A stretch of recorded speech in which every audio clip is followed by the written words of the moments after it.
আসসালামু আলাইকুম প্রিয় দেশবাসী, কেমন আছেন আপনারা? অবশ্যই জানেন যে আমাদের বাংলাদেশের কয়েকটি জেলা, বিশেষ করে কুমিল্লা, নোয়াখালী, ফেনী, লক্ষ্মীপুর, চাঁদপুর, ওই এলাকায় কিন্তু বন্যায় মানুষ আহা করছে এবং আশ্রয় কেন্দ্রের মধ্যে লক্ষ লক্ষ মানুষ আছে যারা পানিবন্দী হয়ে রয়েছে।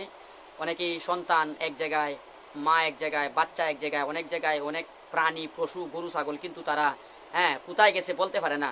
মানে বাংলাদেশের মধ্যে এরকম একটা সমস্যা দেখা দিচ্ছে, এটা জানে সারা বাংলাদেশ থেকে বিভিন্ন মানুষেরা ত্রাণ নিয়ে যেতেছে, বিভিন্নরা পানি, খাবার, সহযোগিতা, চিরা, তেল, ডাইল ইত্যাদি ইত্যাদি অনেকে বন্টন করতেছে। তো বাংলাদেশের মধ্যে একমাত্র আলেম ওলামাই হলো সবচেয়ে বেশি ত্রাণ বিতরণ করছে। যেমন আসুন্না ফাউন্ডেশন থেকে শেখ আহমদুল্লাহ, যার বয়ান আপনারা শুনে থাকেন, যিনি অনেক প্রশ্ন জবাব দিয়ে থাকেন সারা বাংলাদেশে, শেখ আহমদুল্লাহ সাহেব উনার আসুন্না ফাউন্ডেশনের পক্ষ থেকে এই পর্যন্ত 20 কোটি টাকার উপরে বন্টন করেছেন। 20 কোটি টাকা এবং এবং চলতেছে। 20 কোটি টাকা তো দিয়ে দিচ্ছেন, এরপরে কিন্তু আরও চলতে প্রতিদিন যাইতেছে। তো এছাড়া জামাতের আমির সহ আরও বিভিন্ন আলেমুলামারা অনেক দিচ্ছে। যেমন জামাত ইসলাম থেকে প্রচুর পরিমাণে যাচ্ছে, বাংলাদেশ জমিয়তুল উলামা ইসলামের পক্ষ থেকে যাচ্ছে, বাংলাদেশ খেলাফত মজলিস থেকে যাচ্ছে। এখন দেখেন এই বাংলাদেশে এই বিপদের সময় কে থাকে, কে সহযোগিতা করে? আজকে বড় বড় মাথাওয়ালারা, বড় বড় ধনীরা কোথায়? তোমাদের তো কোনো কিছু দেখছি না।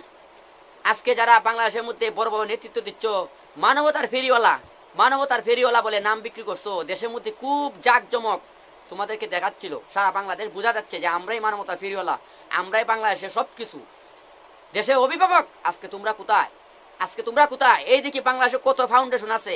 আসুন্না ফাউন্ডেশনে যে 20 কোটি টাকা দিল, তোমাদের কত ফাউন্ডেশন থেকে দেখি কয় টাকা কে দিতে পারো? তোমরা দেও দেখি কত টাকা দিতে পারো।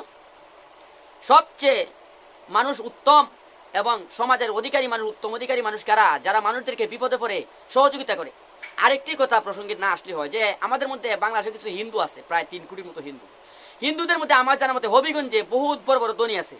যেমন একজন আমাদের এলাকা থেকে একজন আছে, উনি কয়েকবার এমপি দেওয়া হয়েছে, বহুত বড় বড় কয়েকটা প্রতিষ্ঠান, মেল আছে, চাল কল আছে, অনেক কিছু আছে।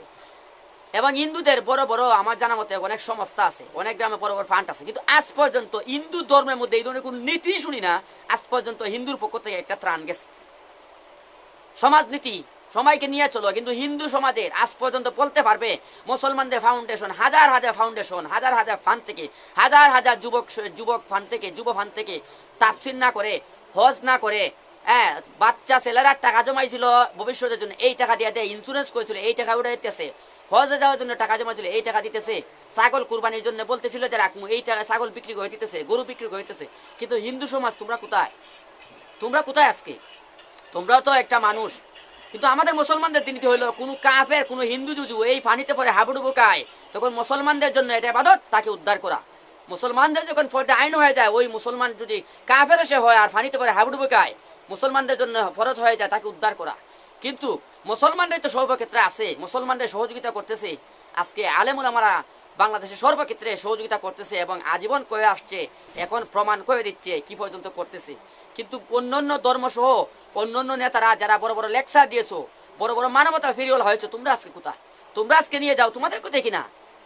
যাই হোক, আমি আসলে কথাটা কটূক্তি করবো না, তোমাদেরকে বোঝার জন্য বলতেছি। এই দেশ কেরা দেশপ্রেমিক, আজকে এটা প্রমাণ হয়ে যাবে কোন কোন মানুষ দেশের জন্য রক্ত দিছে এবং জীবন দিতেছে এবং মানুষেরা ত্যাগ স্বীকার করতেছে। আজকে মাদ্রাসা ফালাইয়া, বাচ্চা ফালাইয়া তাদের পিছনে কারা ধরতেছে? বড় বড় মানবতা ফেরিওয়ালা তোমরা কোথায়? যাই হোক, সবাই ভালো থাকেন। আমাদের মুসলমান ভাইরা এখনো যারা দেন নেই, আমরা সর্বক্ষেত্রে আমার যে ভাই বিপদে আছে সবাইকে যেন আমরা সহযোগিতা করতে পারি এবং আল্লাহ তাআলা যেন অতি তাড়াতাড়ি বন্যার কবল থেকে আমাদেরকে রক্ষা করে, তো আমাদের বাংলাদেশকে সসম্মানে আল্লাহ তাআলা যেন রাখে। এই বলে আমি বিদায় নিচ্ছি। আসসালামু আলাইকুম।